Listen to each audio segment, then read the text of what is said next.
Thank you, Mr. President. Will Senator Marty yield? Senator Marty will yield. Senator Nelson. Thank you, Mr. President. Senator Marty, I have a question about the Maternal and Child Health Advisory Task Force, and that has to do with the status of the task force as it is right now. In other words, has there been any sort of delay in the task force ability up to this point for it to do its job? Senator Marty.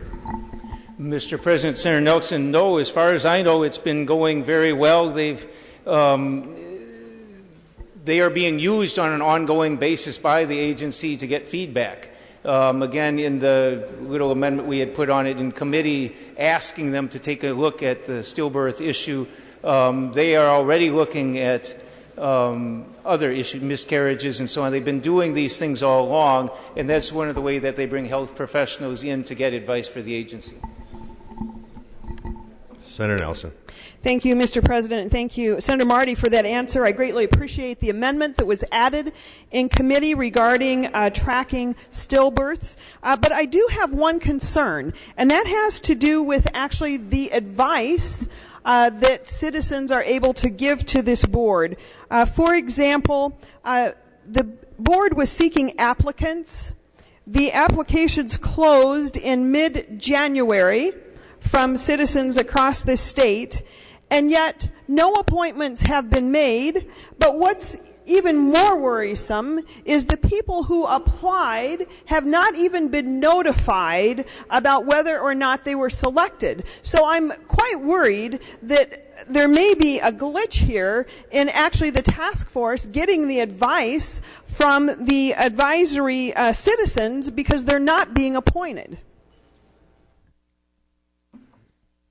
Senator Nelson, is there a question there? Mr. President? Senator Nelson. There was not a question, that was a comment. Okay, Senator Marty. Mr. President, Senator Nelson, the one reason one might not make new appointments to it is it's scheduled to die as a task force in a month and a half. And if we extend it, then there's reason to make appointments again. But I think I'm just speculating one reason you might not make appointments is if it's going to shut down in a month. So I'm hoping that by passing this, we'll express concern to the governor's office, make sure appointments are made quickly if this passes.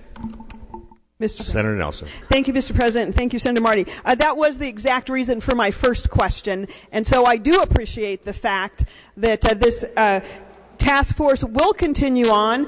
Perhaps this is a good reason why there is not a end date on this task force. We cannot afford to prevent Minnesota citizens from being involved on important task force like this one particularly because of lack of appointments. And I do appreciate the opportunity to bring this to the attention of the Senate and the department. Thank you.